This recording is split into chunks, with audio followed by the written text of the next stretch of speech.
갑오징어 여러분, 여러분의 시간을 절약해드리기 위해 바로 본론으로 들어가겠습니다. 주방에 있다면 버려야 할 기름 3가지를 알려드릴 건데요. 그 첫 번째는 바로 올리브 오일입니다. 아니 그동안 오징어 약사 채널에서 올리브 오일 찬양을 그렇게 했는데 라고 생각하시고 계시죠? 올리브 오일이라고 다 똑같은 올리브 오일이 아니기 때문입니다. 이거 모르는 분들이 너무 많아요. 가성비를 따지시는 분들이 올리브 오일 중에 쿠팡이나 코스트코에서 먹지 말아야 할 올리브 오일을 구매하시는 경우가 생각보다 많더라고요. 혹시 집에 올리브 오일이 있다면 제가 말씀드릴 종류의 올리브 오일이 아닌지 한번 확인해 주시고요. 버려야 할 기름부터 반대로 꼭 먹어야 할 기름까지 한 번에 다 알려드리겠습니다. 그러려면 어떤 것이 좋은 기름이고 어떤 것이 나쁜 기름인지부터 알아야겠죠. 여러분들은 좋은 기름과 나쁜 기름 중에 어느 것이 더 궁금하신가요? 저는 나쁜 기름을 먼저 알려드리려고 합니다. 왜냐하면 바빠서 영상을 볼 시간이 없는 분들도 뭐가 나쁜지는 꼭 확인하셔야 하니까요.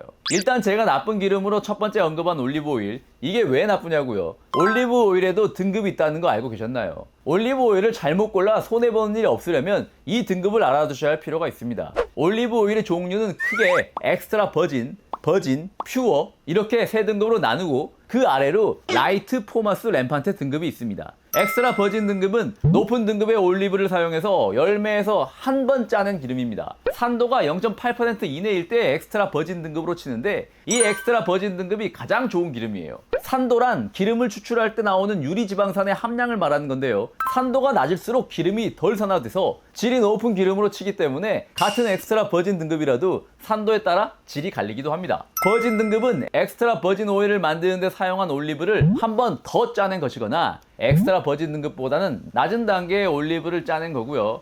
퓨어 등급은 버진 등급을 추출한 올리브를 화학적으로 정제해서 뽑아낸 기름에다 버진이나 엑스트라 버진 등급 올리브 오일을 섞은 겁니다. 그런데 퓨어라는 말이 순수하다는 뜻이잖아요. 퓨어 등급부터는 맛과 향이 거의 나지 않기 때문에 퓨어라고 하는 것입니다. 퓨어라고 해서 깨끗하고 뭐 그런 게 아니에요. 풍미만 퓨어한 것이 아니라 영양학적 가치도 퓨어하다고 알아두시면 됩니다. 라이트 등급은 칼로리가 적어서 라이트가 아니라 좋은 올리브유가 거의 섞여있지 않아서 라이트라 하는 건데요. 이것도 역시 오해하기 쉽죠. 근데 라이트 등급은 어차피 한국에선 거의 볼 일이 없으니 신경 쓰지 않으셔도 되는데 라이트랑 비슷한 등급으로 포마스 등급이라는 것이 있는데요. 이건 좀 주의 있게 보셔야 합니다. 포마스 오일은 올리브 오일을 추출하고 남은 올리브 찌꺼기를 화학적으로 정제해서 만든 기름에다 산도가 낮은 올리브 오일을 약간 섞은 것입니다. 고온에서도 잘 견디기 때문에 고기를 굽거나 튀김을 하는데 사용할 수는 있지만 소비자에게 팔 수 있는 올리브 오일 중에 가장 등급이 낮은 오일입니다. 쉽게 말씀드리면 공업용으로나 써야 할 올리브 오일을 가열해서 냄새를 없애고 화학 처리로 산도를 낮춰서 판매가 가능하도록 만든 것입니다. 하도 올리브 오일이 등급이 많으니 잘 모르겠고 그냥 저렴한 거로 사야지 하면 이런 거 사시게 될 수 있다는 거예요. 사실 공업용 기름이라고 해서 무조건 나쁜 것도 아니고 식용 가능하니까 못 먹을 것도 아닙니다. 실제로 튀김을 하거나 고기를 굽는 데는 써도 된다고 제가 말씀드렸잖아요. 그런데 저는 왜 이 포마스 오일을 나쁜 기름으로 소개하고 있는 것일까요? 그 이유는 여러분들이 튀김이나 고기 요리에만 쓸 용도로 올리브 오일을 구매하지는 않으시기 때문입니다. 올리브 오일의 항산화 효과, 혈관 청소 효과, 혈당 감소 효과 등 다양한 효능을 기대하고 올리브 오일을 구매하시지만 포마스 올리브 오일에서는 절대 그런 효능을 기대할 수 없으니까요. 포마스 오일은 정제유이기 때문에 발연점도 238도로 비교적 높고요. 구조도 안정되어 있는 편이라 산패면에서는 그렇게 나쁜 기름이 아닙니다. 하지만 영양학적으로 포화지방 함량이 다른 등급 올리브 오일에 비해 비교적 높은 경향이 있습니다. 영양소의 보존 부분에서도 이미 한번 영양소가 빠져나간 것을 또 정제한 것이기 때문에 기대할 수 있는 것이 별로 없습니다. 퓨어 등급만 가도 맛과 향이 사라지는데 포마스는 말할 것도 없겠죠. 지금 주방에 가셔서요, 올리브 오일 있으면 등급 한번 확인해 보세요. 혹시라도 포마스 오일이 있으면 튀김할 때나 빨리 써버리시고요. 주변 분들에게 이런 정보 많이 공유해 주세요. 올리브 오일이 좋다더라 하는 소리 듣고 저렴한 포마스 오일을 골랐다가 올리브 오일을 구매한 목적을 하나도 충족시키지 못할 수가 있잖아요. 이런 정보는 혼자만 알고 계시지 말고 주변의 소중한 분들과 함께 나눠서 같이 건강해져야죠. 주변 분들에게 공유하시면서 좋아요도 같이 눌러주는 센스 기대해도 되겠죠. 주방에서 없애야 할 또 다른 기름들에 대해 이야기하기 전에 중요한 정보 먼저 알고 가겠습니다. 왜냐하면 이걸 알아야 실수로 발암물질을 드시게 되는 것을 피할 수 있으니까요. 전문가들이 생각하는 기름의 기준이 있는데요. 크게 2가지 기준이 있습니다. 첫 번째 기준은 영양입니다. 영양 안에서도 기준을 2가지로 한 번 더 나눌 수 있습니다. 여러분 집에 있는 기름도 이 기준에 맞는지 한번 확인해 보세요. 첫 번째로 불포화 지방산이 많은 기름일수록 좋은 기름이라 말할 수 있습니다. 지방은 포화도에 따라 불포화 지방산과 포화 지방산으로 나눌 수 있는데요. 불포화 지방산이 많을수록 더 좋은 기름입니다. 불포화 지방산은 몸에 좋지 않은 포화 지방산을 혈관에서 씻어주는 역할도 합니다. 포화 지방이 나쁜 이유는 실온에서 고체가 되기 때문에 우리 몸속에서 다시 고체로 굳어져 혈관을 막을 수도 있기 때문입니다. 불포화 지방은 혈관벽의 콜레스테롤을 청소하는 역할을 하기 때문에 혈압을 낮추고 혈액 응고를 방지하여 동맥경화나 뇌졸중 같은 심혈관 질환의 위험을 감소시키기도 합니다. 특히 불포화 지방산 중에서도 가장 유명한 것이 여러분들도 잘 아시는 오메가3가 있죠. 또 다른 불포화 지방산인 오메가9도 오메가3처럼 심혈관 건강에 좋고 염증을 억제하는 데 도움을 줍니다. 또한 인슐린 민감성을 향상시켜 혈당 수준을 안정화시키는 데도 도움을 주죠. 제가 지난 영상에서 말씀드렸듯이 올리브 오일이 오메가9이 풍부해서 혈당을 안정시켜주는 대표적인 기름입니다.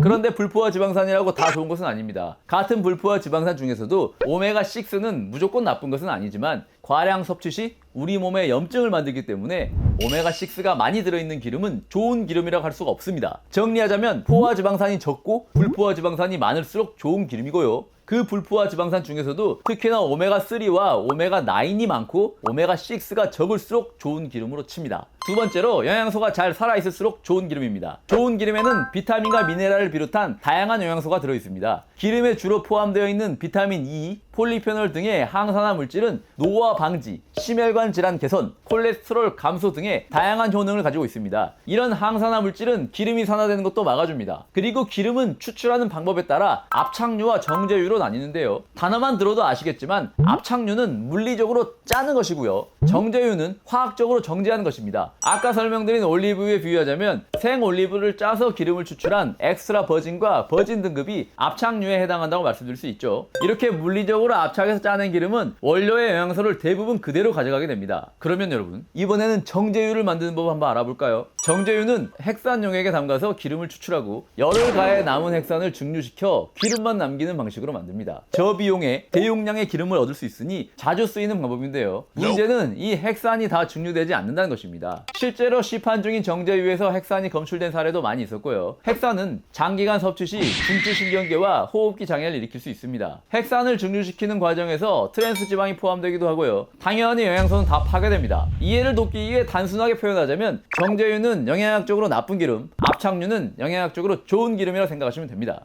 두 번째 기준은 산패입니다. 산패라는 것은 기름의 구조가 파괴되면서 일어나는 현상인데요. 산패된 기름은 독소를 만들어 몸에 염증을 일으켜서 여러 질병을 유발하고 돌연변이도 일으키면서 암까지 유발합니다. 산패 안에서도 체크할 만한 기준이 또 두 가지가 있는데요. 그 첫 번째가 실온에서 안정적인 기름일수록 좋은 기름이라는 것입니다. 기름은 산소와 접촉했을 때, 열이나 빛에 노출되었을 때, 그리고 습기에 노출되었을 때 구조가 파괴되곤 하는데요. 구조가 불안정한 기름일수록 이러한 환경에 노출되었을 때 상온에서도 더 쉽게 산패합니다. 즉 구조가 안정된 기름일수록 더 좋은 기름이라는 것이죠. 두 번째로 열을 가해도 안정적인 기름일수록 좋은 기름입니다. 기름이 산패되는 여러 가지 요인에 대해 말씀드렸지만 뭐니 해도 산패의 가장 중요한 원인은 열입니다. 기름이 기화되는 온도를 발연점이라고 하는데요. 발연점에 도달한 기름은 액체에서 기체로 기화되면서 구조가 바뀝니다. 이렇게 구조가 바뀌면 산패가 더 일어나기 쉽겠죠. 발연점에 도달하면 불에 의해 산화될 수 있기 때문에 산화로 인한 변성을 방지하기 위해서는 발연점이 높은 기름이 안전하겠죠. 지금까지 오징어 약사와 함께 좋은 기름과 나쁜 기름의 기준에 대해 알아봤는데요. 지금부터가 정말 중요한 정보니까 잘 들으셔야 합니다. 우리가 무심코 사용한 만큼 흔하게 사용하는 기름 중에 이렇게 나쁜 기름의 조건을 충족하는 기름들이 있기 때문입니다. 두 번째로 소개해드릴 좋지 않은 기름은 콩기름입니다. 콩기름은 저렴하고 구하기도 쉬워서 원래 식용유 하면 이 콩기름을 가리키는 말이었습니다. 항산화 물질인 비타민 E가 들어있어 변질도 잘 안되고요. 정제한 기름은 일반적으로 발연점이 올라가는데요. 대부분 정제된 기름이라 발연점도 232도로 높으니 산패적으로는 역시 안정적인 기름이라 볼 수 있죠. 하지만 영양학적 측면에서는 다른 기름에 비해 포화 지방산 함량도 높은 편이고요. 오메가3와 오메가9보다는 오메가6의 함유량이 높은 편입니다. 이 오메가6는 염증을 유발할 수 있다고 제가 말씀드렸죠. 그리고 비타민 E와 K가 조금 들어있는 것을 제외하면 영양학적 가치가 거의 없다고 봐도 될 정도입니다. 정리하자면 기름이 원래 가지고 있는 긍정적인 효능이 하나도 없기 때문에 좋지 않은 기름이라 할 수 있겠습니다. 마지막으로 소개해드릴 좋지 않은 기름은 카놀라유입니다. 카놀라유는 영양학적 측면에서 불포화 지방산의 함량도 높고 오메가3도 높은 편이고 오메가6가 적게 들어간 편이라 제법 괜찮은 편입니다. 정제유라서 발연점도 240에서 250 정도로 높고요. 그런데 문제는 카놀라유가 구조가 불안정해서 실온에서도 보관을 잘못하면 쉽게 산패한다는 것입니다.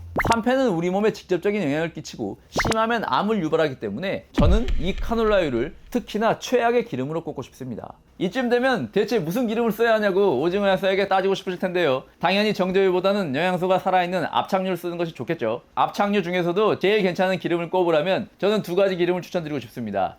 첫 번째로 추천드리는 기름은 이번에도 역시 올리브오일입니다. 그 중에서도 바로 엑스트라 버진 등급의 올리브오일입니다. 제가 이 엑스트라 버진 등급 올리브오일의 효능에 대해서는 입이 아프게 얘기를 해오다 못해 여러분들께 증정 이벤트까지 했었습니다. 비타민 E, 페놀산 같은 항산화 성분이 풍부해서 성인병 예방에 굉장히 많은 데이터가 있고요. 원래 유로파린이라는 항바이러스 성분이 있어서 면역력에도 좋습니다. 고품질 올리브유에서 자주 발견되는 올레오칸탈은 올리브오일 특유의 맛과 향을 결정짓는 주요한 성분 중 하나인데요. 항산화 효과는 물론 염증 감소, 심혈관 건강 촉진의 효능도 있습니다. 올리브오일은 단일 불포화 지방산인 올레산을 아주 많이 포함하고 있는데요. 이 단일 불포화 지방산이라는 건 다가 불포화 지방산보다 산화 변질이 덜 되는 안정적인 결합 구조를 갖고 있습니다. 한 가지 단점이 있다면 발연점이 160도에서 180도로 낮은 편에 속합니다. 달걀 프라이까지는 가능하지만 장시간 가열하거나 튀김을 하실 때는 조금 주의가 필요하죠. 대신 채소의 영양소 흡수율을 높여주기 때문에 샐러드 드레싱으로는 안성맞춤입니다. 제가 샐러드 드레싱으로 추천드리면서 하루에 한 스푼에서 한 스푼 반 정도 드시라고 했죠. 이런 게 진짜 중요한 정보니까 전에 올려드린 영상에서 올리브유 파트 한 번 더 보셔도 좋습니다.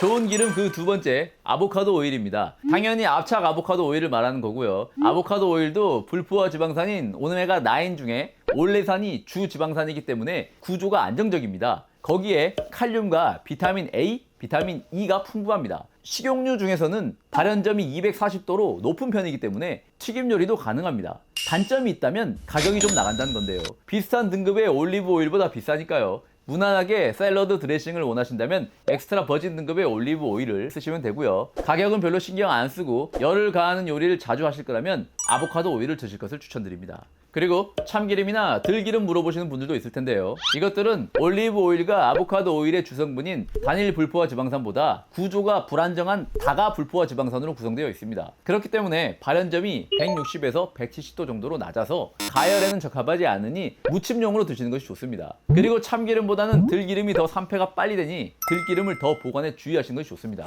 지금까지 오징어 약사와 좋은 기름과 나쁜 기름에 대해 알아보셨는데요. 지금 주방에 가셔서 내가 어떤 기름을 먹고 있었나 확인 한번 해보세요. 그리고 영상 내내 강조드렸듯 산패된 기름은 독소 그 자체이기 때문에 되도록이면 제가 소개해드렸던 양울식 식단처럼 드레싱으로 먹는 게 베스트예요. 그리고 기름은 개봉하는 순간 공기와 닿으면서 산패가 시작되니까요. 적은 용량으로 사서 빨리 먹어버리자고요. 그럼 다음 시간에 더 건강해져서 만나요.